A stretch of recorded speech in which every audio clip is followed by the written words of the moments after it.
It was supposed to be an ordinary flight. Passengers were boarding, flight attendants smiling, and the quiet hum of engines filled the cabin. But then, everything changed. A woman in her early 30s marched down the aisle toward her first-class seat. She looked confident, maybe even a little impatient, until she stopped in her tracks. An elderly man was already sitting there. Without hesitation, she raised her voice. "Excuse me, sir. That's my seat. You need to move." The old man looked up, confused, clutching his boarding pass with trembling fingers. His hands shook, not from fear, but from age.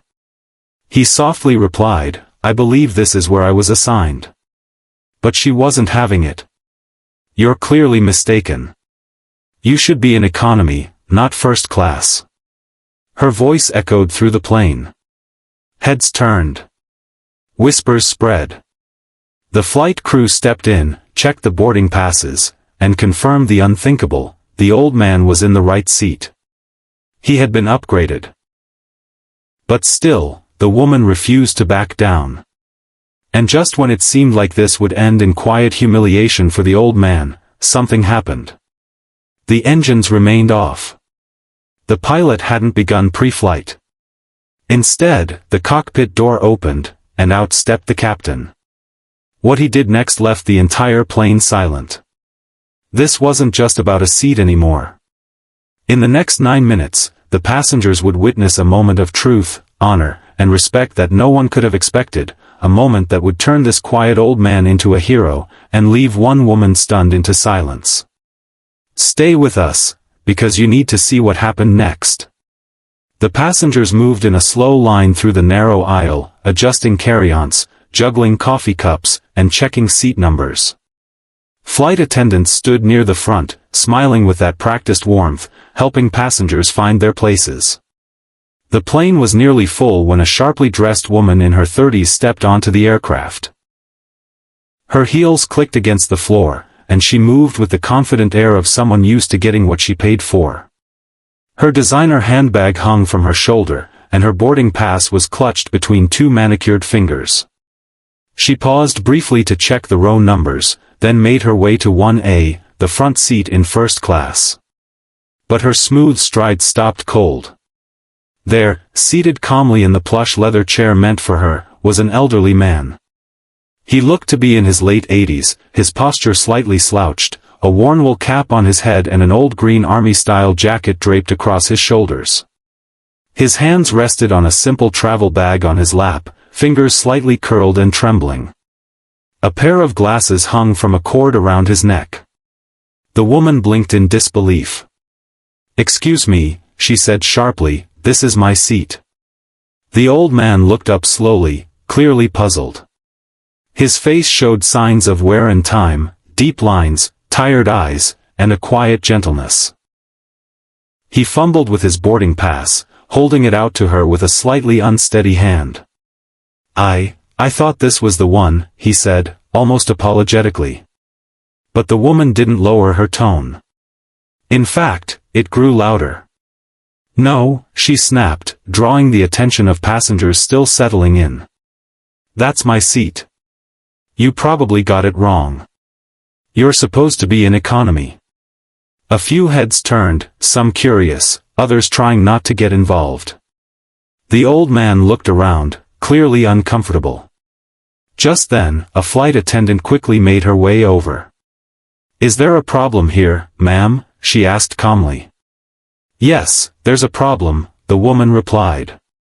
"This man is sitting in my seat. 1A, first class." The flight attendant checked both their boarding passes. She looked at the screen on her tablet, then back at the elderly man. "Actually, sir is in the correct seat," she said gently. "He was upgraded." The woman blinked again. "Upgraded? What do you mean he was upgraded?" "It was a complimentary upgrade," the flight attendant explained, still professional, but now visibly tense. "He's a special passenger." "I paid full price for this seat," the woman snapped. "And you're giving it away to him?" "I won't sit next to him." Put him back in coach where he belongs." Her voice rose with every word, loud enough now for most of first class, and much of business, to hear. The old man sank deeper into the seat, eyes cast down, clearly not wanting a scene. He didn't argue. He didn't protest. He simply reached for the small canvas bag by his feet, preparing to move, as if this wasn't the first time someone had treated him like he didn't belong. The woman stood over him, hands on hips, clearly expecting the flight crew to take her side. She huffed, looking around for support, but none came. The energy in the cabin shifted. It wasn't just awkward now, it was uncomfortable. No one had said a word in his defense. Not yet. But that was about to change. Because what no one knew was that this quiet old man wasn't just another passenger, and in the next few minutes, someone very unexpected was going to stand up for him in a way that left the entire plane in stunned silence. Passengers around began to murmur. Whispers floated through the air like ripples across still water. Some were shocked by the woman's entitled tone, others simply glanced away, hiding behind newspapers, earbuds, or phone screens, choosing silence over conflict. But one thing was clear, everyone had heard her. The elderly man, still seated quietly in 1A, didn't raise his voice or defend himself. He didn't try to argue or explain. Instead, he gently reached for the strap of his small canvas bag. His movements were slow and deliberate, almost weary. There was something in the way he moved that suggested this wasn't the first time he'd been asked to move along, as though life had trained him to step aside, even when he didn't have to. And yet, someone did notice.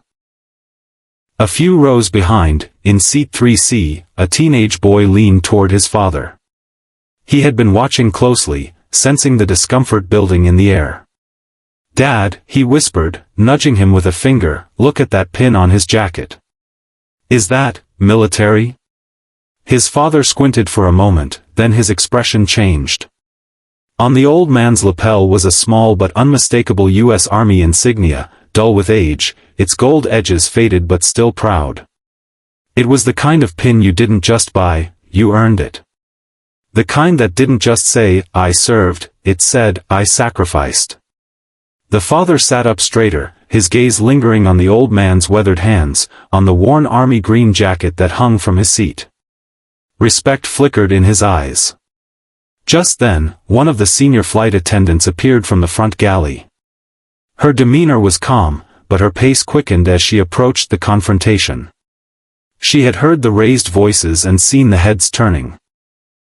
Something about the old man must have clicked, because she immediately brought her hand to her earpiece and whispered something discreetly. She waited. A pause. Then, she nodded once, firmly. With a composed but authoritative tone, she turned to the woman and said, "Ma'am, please take your assigned seat in 3B." The woman blinked, thrown off. "What?" she scoffed. "Are you kidding me? He's in my seat." The attendant didn't flinch. "No, ma'am. We'll explain shortly. Please move to 3B." The woman's face flushed. She looked around as if expecting someone, anyone, to come to her defense. But there was only silence. And then murmurs, new ones, rising from passengers who now understood something more was happening. The woman huffed in disbelief. "I paid extra for first class." "Yes, ma'am," the attendant replied evenly, "but this seat was reserved today for a very special guest." Her words didn't fully register with the woman, but they were beginning to resonate with the rest of the cabin. People leaned into the aisle, phones lowered, eyes focused on the old man who still sat quietly, unsure if he'd be asked to move or allowed to stay. The flight attendant turned toward him now, and her tone softened completely. "Sir, is there anything we can get you before takeoff?" she asked gently. "Would you like some water or an extra blanket?" The old man simply shook his head. "I'm fine, thank you," he said softly. "I didn't mean to cause trouble." "You haven't, sir," she replied with a warm smile. "Not at all." Behind her, the woman finally moved, reluctantly, awkwardly, dragging her designer bag down the aisle to row 3. She muttered something under her breath as she took her seat beside a middle-aged couple who immediately turned away, making no effort to mask their disapproval. What she didn't realize, what no one fully realized yet, was that the situation was far from over. Because something far more extraordinary was about to happen. Just moments after she sat down, the cabin lights dimmed slightly, and the overhead chime sounded. But instead of the usual safety instructions, a completely unexpected figure appeared at the front of the aircraft. The pilot himself had stepped out of the cockpit. He walked with quiet purpose, moving past the rows of passengers, making his way to the old man in seat 1A. And when he stopped in front of him, what he did next would leave every single person on that flight in stunned silence. But we'll get to that in the next part. Minutes passed. The engines hadn't started. The doors remained open. The usual hum of boarding announcements had faded. A strange stillness settled over the cabin, broken only by the soft murmur of confused passengers. "What's going on?" someone whispered.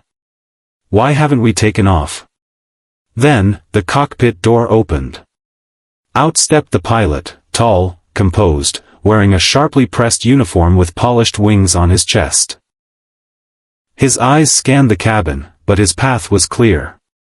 He didn't say a word. He walked past the rows of passengers, down the narrow aisle of first class, until he stood directly in front of the elderly man still seated in 1A. The chatter died. Heads turned. Phones lowered. The entire cabin seemed to hold its breath. And then, the pilot did something no one expected. He stood at attention, and raised his hand in a formal military salute. Passengers gasped. A few hands instinctively went to mouths. The woman in row 3 stopped mid-fidget and stared, frozen. "Sir," the pilot said, his voice steady and strong, "on behalf of this airline, this crew, and everyone on board, it's an honor to have you flying with us today." The old man blinked, stunned. His eyes glistened as he slowly nodded. He opened his mouth to speak, but no words came out, just the weight of years in his gaze. The pilot continued, louder now so the entire cabin could hear. "We were informed you're a Medal of Honor recipient. You served in 3 wars, World War II, Korea, and Vietnam. Is that correct?" The old man hesitated, then said softly, "Yes. I did my best." The pilot's voice thickened with emotion. "And sir, you earned this seat, 1,000 times over. You don't move for anyone. Not now. Not ever." The silence in the cabin deepened. A few sniffles could be heard. Even the flight attendants stood still, hands clasped, eyes misty. Then, the pilot turned toward row 3. His eyes landed squarely on the woman who had tried to force the old man out of his seat. She sat stiffly now, face pale, clutching her bag like a shield. "Ma'am," the pilot said firmly, "this man fought for the freedom that allows you to board this plane, to sit where you want, to speak freely. The very freedom we all enjoy, he helped secure it."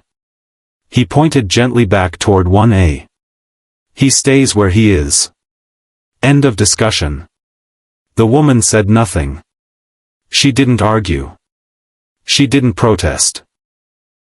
She just stared forward, her face a mixture of embarrassment, shock, and perhaps, finally, humility. The pilot looked back at the elderly man one last time, gave a respectful nod, and said, "Welcome aboard, sir." Then he turned and walked back up the aisle, disappearing into the cockpit. It wasn't long before passengers began to applaud, first softly, then louder, until the entire cabin echoed with a standing ovation for a quiet hero who had asked for nothing, but gave everything. The woman said nothing. She didn't have to. The silence said it all. The pilot turned to the rest of the passengers and announced, "Ladies and gentlemen, I'd like to take one moment of silence to honor this veteran." Everyone bowed their heads. Some whispered thank yous. A few wiped away tears. The man's hands trembled, not from age, but from emotion.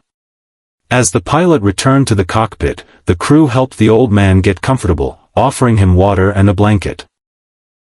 That same sharp-tongued woman now quietly slid into her seat in economy, looking small, embarrassed, and, for once, speechless. The entire event, from confrontation to salute, took just 9 minutes. But it left an impression that would last a lifetime. No one clapped. No one cheered. The moment didn't need it. It wasn't about showing someone up, it was about showing respect. The old man never asked for honor.